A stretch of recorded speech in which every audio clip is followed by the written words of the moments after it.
మున్సిపాలిటీలకు సంబంధించి చైర్మన్లు, వైస్ చైర్మన్ల ఎంపికలో కొంత జాప్యం జరుగుతూ ఉన్నది. ఇంకోటి ఒక దాడుల్లో కూడా దిగుతూ ఉన్నటువంటి సందర్భాలు కనిపిస్తూ ఉన్నాయి నిన్నటి నుంచి. ఏం చెప్తారు దీనికి సంబంధించి? అంటే మున్సిపల్ ఎన్నికలు కానీ మొత్తం ఎలక్షన్ డిక్లేర్ అయినప్పటి నుంచి కూడా బీఆర్ఎస్ పార్టీ నాయకులపైన కార్యకర్తలపైన ఒక ఉక్కుపాదం అనేది మోపిండు రేవంత్ రెడ్డి. ఎక్కడ చూసినా బీఆర్ఎస్ పార్టీకి ఓట్లే వేయొద్దు అనేటువంటి పరిస్థితిలో ఓటర్స్ను ప్రలోభ పెట్టడం కానీ, ఓటర్స్ను బెదిరియడం కానీ, బీఆర్ఎస్ పార్టీ నాయకులను కార్యకర్తలను కూడా బెదిరించడం కానీ కుట్రలు కుతంత్రాలు జరిగినాయి.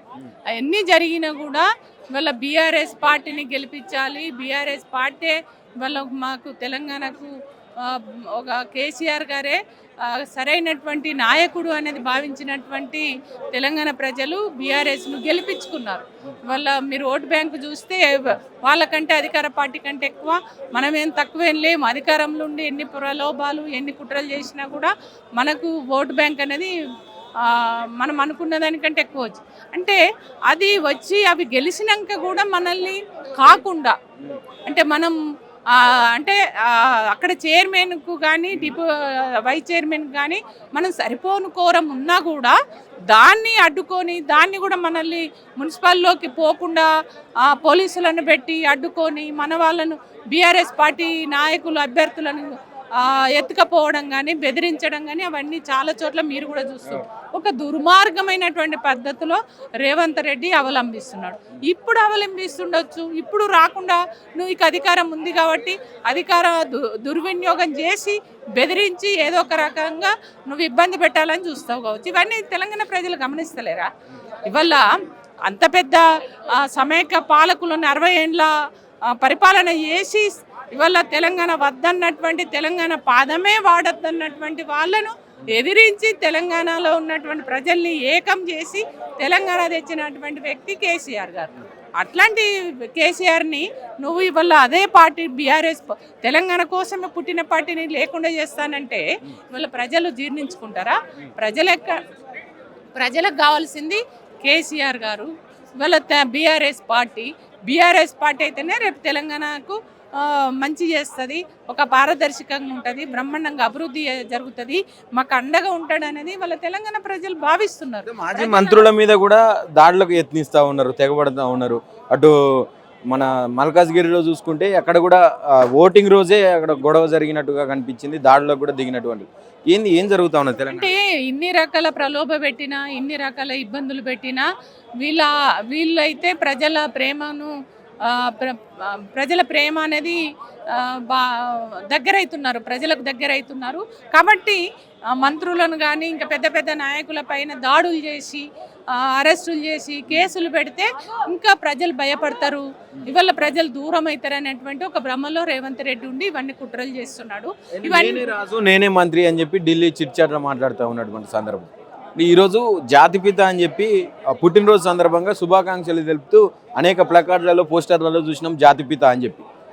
ఇక రేవంత్ రెడ్డి విషయానికి వస్తే అసలు ఎవర్రా పోయి జాతిపిత అని చెప్పి మాట్లాడుతూ ఉన్నాడు. అంటే రాపో అనే మాటలు కూడా వినిపిస్తా ఉన్నాయి. ఎంత అహంకారం అంటే నేనే రాజు నేనే మంత్రి అనేది నువ్వు అనుకుంటున్నావు, నీ అహంకారం అంటే నీకు నువ్వు చెప్పుకుంటున్నావు. ఇవాళ తెలంగాణ ప్రజలు తెలంగాణ తెచ్చినటువంటి కేసీఆర్ని ఒక జాతిపితగా పిలుచుకుంటున్నారు, ప్రజలు పిలుచుకుంటున్నారు. కేసీఆర్ కోరుకోలే, ఇవాళ బాపుగా పిలుచుకుంటున్నారు. ఎవరు పిలుచుకుంటున్నారు? ప్రజలు పిలుచుకుంటున్నారు. వాళ్ళు ప్రేమతోటి అభిమానంతో కేసీఆర్ని ఏ పద్ధతిలో సంబోధించాలో వాళ్ళు చేసుకుంటున్నారు. అది జీర్ణించుకోలేని రేవంత్ రెడ్డి నేనే రాజు నేనే మంత్రి అనే ఒక అహంకారంతో నువ్వు అనుకున్నంత మాత్రాన నువ్వు రాజు అయిపోతావు, నువ్వే మంత్రి అయిపోతావు. అయితే కావచ్చు అడ్డదారులలో అయినావు. ఇప్పుడు కొద్ది రోజులు ఇంకా 2 ఏళ్ళు ఓపిక పట్టరాదు. 2 ఏళ్ళు అయిపోతే ప్రజలే ఇప్పుడు మీరే చూసారు కదా మున్సిపల్ ఎన్నికలలో ఎన్ని అరాచకాలు ఎన్ని కుట్రలు చేసినా కూడా ఎంత మంచి రిజల్ట్ ఇచ్చారు తెలంగాణ ప్రజలు. ఇవాళ మొన్న సర్పంచులు కూడా ఎంతమందిని బీఆర్ఎస్ అభ్యర్థులను గెలిపించారు. కాబట్టి ఇంకా మా అంటే 2 ఏళ్ళు అయిపోతే ఖచ్చితంగా నీ జాతకం అంతా బయటపడుతుంది, నీ అహంకారాన్ని ఎట్లా దించాలో తెలంగాణ ప్రజలకు తెలుసు. కాబట్టి రేపు రాబో రోజులలో ఉద్యమ నాయకుడు తెలంగాణ కోసమే పుట్టిన పార్టీ బీఆర్ఎస్ పార్టీ. కాబట్టి రేపు ప్రజలందరూ కూడా బీఆర్ఎస్ పార్టీ కారు గుర్తు పైన ఓటు వేస్తారు. బీఆర్ఎస్ పార్టీని గెలిపిస్తారు, కేసీఆర్ ముఖ్యమంత్రి అవుతాడు.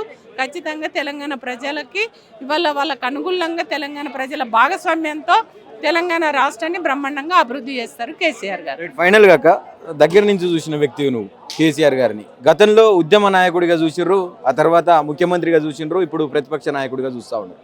ఎట్లా ఉండబోతా ఉన్నది ఆయన పుట్టినరోజు సందర్భంగా ఇవన్నీ ఇన్ని టర్మ్స్ చేసినటువంటి ముఖ్యమంత్రి కావచ్చు, ఉద్యమ నాయకుడు కావచ్చు, ఇప్పుడు ప్రతిపక్ష పాత్ర కావచ్చు, ఎట్లా పోషిస్తూ ఉన్నది బీఆర్ఎస్? ఉద్యమ నాయకుడు అప్పుడు సమైక్య పాలనలో తెలంగాణ వస్తుందా, తెలంగాణ తెచ్చే మొకాల వీళ్ళు, తెలంగాణ రాదు అనేటువంటి పరిస్థితి నుంచి తెలంగాణ ప్రజలకు ఎట్లా దగ్గర కావాలి, తెలంగాణ ప్రజలకి మనకు జరిగిన అన్యాయాన్ని వాళ్ళకి ఎట్లా చెప్పాలని ఎప్పటికప్పుడు వెంట ఉండి మాకు చెప్పినటువంటి వ్యక్తి కేసీఆర్ గారు. అన్నిటిని కూడా అధిగమించి ఇవాళ ఉద్యమ కాలంలో తెలంగాణను ఎట్లా అభివృద్ధి చేసుకోవాలి, తెలంగాణ ప్రజల మనోభావాలని అన్నీ కూడా గుర్తెరిగినటువంటి బిడ్డ కేసీఆర్ గారు. కాబట్టి అప్పుడే ఒక తెలంగాణ అంటే గిట్ల చేసుకోవాలనేది. కాబట్టి తెలంగాణ రాగానే వాళ్ళ తెలంగాణలో ఉన్నటువంటి అందరిని ఏకం చేసిర్రు. అందరి ఏకాభిప్రాయంతో తెలంగాణ రాష్ట్రం సాధించుకున్నటువంటి తెలంగాణను నీళ్లు, నిధులు, నియామకాల ద్వారా ఖచ్చితంగా వాటిని మనం ప్రజలకు చెందే విధంగా మనం అభివృద్ధి చేయాలని ఒకవైపు అభివృద్ధి, ఒకవైపు సంక్షేమ పథకాలు బ్రహ్మాండంగా 60 ఏళ్లలో కాని అభివృద్ధిని తెలంగాణ రాష్ట్రాన్ని 10 ఏళ్లలో బ్రహ్మాండంగా అభివృద్ధి చేయడం అనేది జరిగింది. చాలా చోట్ల తెలంగాణలో కనెక్టివిటీ రోడ్లు కూడా లేనటువంటి పరిస్థితి, వీధి లైట్లు లేనటువంటి పరిస్థితి, రోడ్లు లేనటువంటి పరిస్థితి, నీళ్లు లేనటువంటి వాటన్నిటిని కూడా సమకూర్చుకున్నాం. ఖచ్చితంగా నీళ్ళు ఇవ్వగలిగిండు కేసీఆర్ గారు. మంచి బ్రహ్మాండమైన ప్రాజెక్టులు వచ్చినాయి. కాబట్టి ఒకవైపు అభివృద్ధి, ఒకవైపు సంక్షేమ పథకాలతోటి ప్రజలకు 60 ఏళ్లలో అందని ఫలాలని 10 ఏళ్లలో అందించడం అనేది జరిగింది. కాబట్టి తెలంగాణ ప్రజలు ఎప్పటికీ వాళ్ళ కేసీఆర్ని ఎవరు మర్చిపోరు, వాళ్ళ గుండెలలో పెట్టుకొని కాపాడుకుంటారు.